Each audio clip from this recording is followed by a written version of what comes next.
This episode cold opens on another conflict between Bulkhead and Breakdown. They're already mid-fight. In fact, they're pretty close to the end of a fight. And because, as we find out later, Breakdown ambushed Bulkhead and got the upper hand very quickly, he actually defeats Bulkhead here rather than their powers being relatively equal as we've seen in past altercations. He is in fact about to finish Bulkhead off. Bulkhead's basically unconscious. He's slipping into whatever the robot equivalent to unconsciousness is. Would that be power saver mode or something? I don't even know, and this is a bad joke, so I'm just gonna abandon it. And Bulkhead gets quite lucky here, because this is when M.E.C.H decides to show up to take one of these two Transformers captive. They hit Breakdown with a sort of like electrified bolt, which knocks him out too, and then when it turns out that they only have the equipment to take one of the two Transformers, Silas decides to take the one that defeated the other. So not only is Bulkhead super lucky that M.E.C.H showed up exactly when they did to take out the guy who was about to kill him,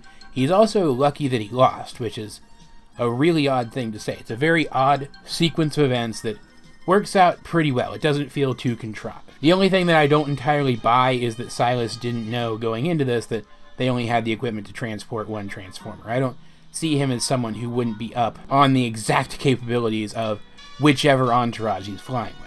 I also kind of feel that the M.E.C.H that we get to know throughout the rest of this episode probably would have killed Bulkhead just to tie up loose ends, but this scene still works well enough and serves its purpose.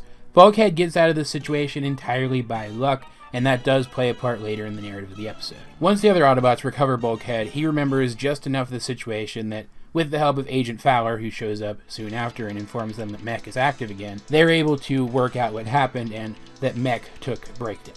Starscream, over on the Nemesis, wants to rescue Breakdown, as Knockout and Breakdown are working with him to overthrow Megatron, apparently. That seems like a super great idea on their part. But Megatron is brutal. If Breakdown was taken by humans, then he's not worth rescuing, as far as Megatron's concerned, even though I bet even Megatron would be put through his paces by M.E.C.H. But it's not really his fault that he hasn't had dealings with him before, and Breakdown is such a non-entity in this show at this point that I don't blame Megatron for not wanting to go after him, considering who Megatron is. Like, Breakdown's powerful, but is there anything that Breakdown can do that Megatron can't do 100 times better? 'Cause I'd say no. So, from his perspective, this makes sense.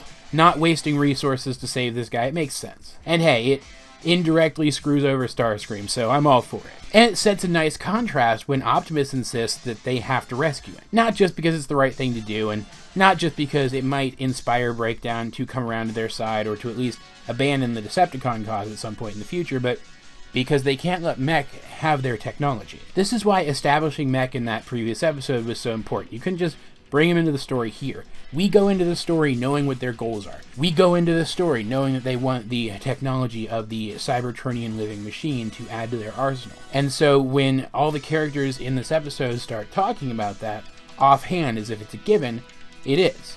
We already know that. And we've seen all the things that these Transformers characters are capable of, so we know how bad a thing it would be to add their power to a force that's already a force that rivals them. Bulkhead can't go, though. He doesn't like Breakdown. We still don't know what kind of history these two have, but he doesn't like Breakdown, and he can't bring himself to rescue Breakdown. And Optimus respects that decision. After all, they do need to leave someone behind to operate the ground bridge anyway, and it makes more sense to take Ratchet on this mission where Breakdown may be injured. Miko doesn't really like this, though, and I love the reasoning here. It's too perfect. She reminds Bulkhead that if something happens to Breakdown, if he dies in this situation, they'll never settle their score, and that's what inspires Bulkhead to go and rescue him. And that remains Bulkhead's motivation through the entirety of the episode. Like, this is something you see in, like, anime every once in a while or something, like Vegeta comes to mind, Vegeta from Dragon Ball Z. He would often go to the aid of Goku, the main hero of the series, specifically so that no one else got to defeat Goku before he could.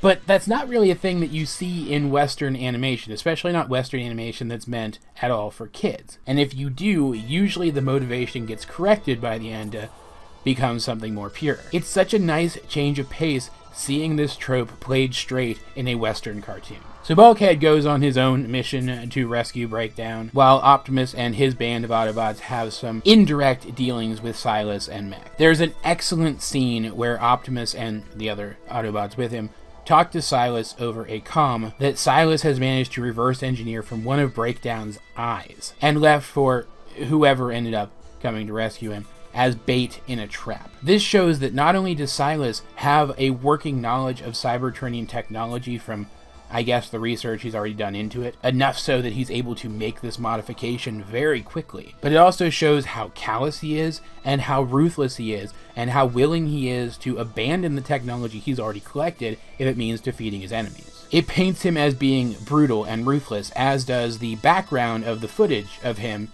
in this scene where his men are taking Breakdown apart with saws, dissecting him alive in a kids show. This is another one of those things that I am genuinely surprised they managed to get into this show, and I guarantee they wouldn't have gotten into the show if the Transformers more resembled humans. It's a horrifying scene, one which serves as an appropriately tense first proper meeting between the leaders of these two factions. Silas, in this scene, really solidifies himself as a proper rival for Optimus Prime, one of the greatest Transformers to ever live. It's honestly iconic and the best part of the entire episode, which is not to say that the episode doesn't have other highlights. Bulkhead showing up to save Breakdown and Breakdown's reaction to that, where he seems genuinely surprised and kind of moved, is also very memorable, and the fight scene where the two of them take on M.E.C.H entirely by themselves is pretty great. It's a pretty good fight scene. This is also the first real characterization and character development that we get for Breakdown in the entire time that he's been on the show. Like, we can infer stuff about him and we know how powerful he is, roughly speaking, but